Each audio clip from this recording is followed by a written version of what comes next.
দেশের নৈরাজ্য চলছে। এই আমেরিকা পাঠাটা কুত্তরা তারাও বিএনপি সাথে দুইটা হামলা তোমার চাঁদাবাজি বিএনপি চাঁদাবাজি করে না। জামাত শিবির বিএনপি চাঁদাবাজি বিশ্বাসী না। 1991 সালে 7 নভেম্বর জামাত শিবির বিএনপি দিয়ে আন্দোলন হয়েছিল। 2001 সালে 4 নভেম্বর জামাত শিবির বিএনপি ঘোষণা করছিল। এখন স্বৈরাচার সরকার ছিল 17 বছর হাসিনা। তারপরে আমরা আন্দোলন সংগ্রাম করছি। 2021 সাল থেকে শেখ হাসিনার বিপক্ষে আমি রাজপথে আন্দোলন করছি, দীক্ষা শ্রমিকদের আন্দোলন করেছি, সিএনজির নেতা আন্দোলন করেছি এবং আমার সিএনজি কর্মী মোহাম্মদ রুবেল গুলি খাইছে, তারা দেখার জন্য কোনো নেতা আসে না। আমার একটাই দুঃখ লাগে, নেতা বলে ঘরে ঘরে কর্মী মেলে বড় ভাগ্য ধরে। আরে বিএনপির মহাসচিব আব্দুল মান্নান ভূঁইয়া এই প্রেস ক্লাবে একবার কর্মীদের সাথে বিরোধী করার কারণে মার গুতাকে পলাই গেছে সেখান থেকে।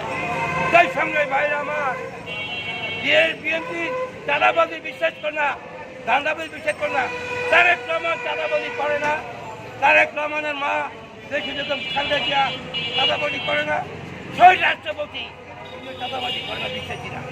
আমরা শ্রমিক থেকে আন্দোলন নেতা রাজপথে মুক্তিযোদ্ধা কমান্ডার থেকে রিক্সা চালিয়েছি 17 বছর, 5.5 বছর আমি মিরপুরে থাকতে পারি নাই। তাই আমি বলতে চাই, আমার শ্রমিক রিক্সা শ্রমিক আমার ভাই, সিএনজি চালক, এই যে আমরা মোহাম্মদ রুবেল, সেও আমার ভাই, সে আমার নেতৃত্বে যুদ্ধ করেছে। 24 দমকা বাহিনীর সদস্যকে বলতে চাই, যাতে এই যে বাংলাদেশ প্রধান উপদেষ্টা আছেন ডক্টর ইউনূস সাহেবকে বলবো, আমি ৭৭ বছর বয়স, 2023 সালে আপনাদের এই আন্দোলন সংগ্রামে আপনার কথা বলেছিলাম। যাই জাতীয় প্রেস বলতে চাই, আমার এই 2024 সালে আন্দোলন সংগ্রামে আমার এই ছোট ভাই সিএনজি চালক মোহাম্মদ রুবেল গুলি খাইছে, তার ডকুমেন্ট আছে, 1 টাকাও সাহায্য পায় নাই। আর দেখা যায় অনেক নেতার অনেক জায়গায় সাহায্য দিচ্ছে। তাই আপনার কাছে আমার বিশেষ আবেদন থাকবো, আমি 24 দমকা বাহিনীর চেয়ারম্যান হিসেবে, আমার 24 দমকা বাহিনীর কর্মী হিসেবে সিএনজি চালক মোহাম্মদ রুবেলকে সরকারিভাবে তাকে দান, কিছু টাকা পয়সা দান করবেন। অভাবে আছে, কষ্টে আছে, এই ভাইটার জন্য আমি এক প্রেস ক্লাবে এসেছি। কিন্তু আমরা জানি যে যুদ্ধের ক্ষেত্রে গুলি খেলে যে কত বড় কষ্ট, সংখ্যা চালাইতে কত কষ্ট লাগে, যে মুখ্যমন্ত্রী আমি নিজে জানি। তাই রুবেলকে বলছি যে তুমি প্রেস ক্লাবে আসতো, আমি আমার শ্রমিক দলের একটা মানব প্রদান করে তোমার কথা বলবো।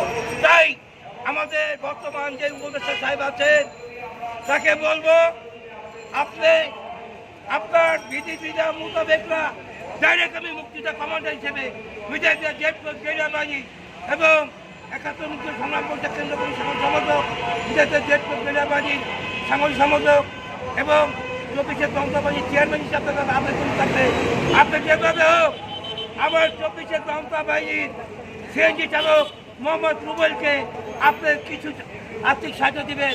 তার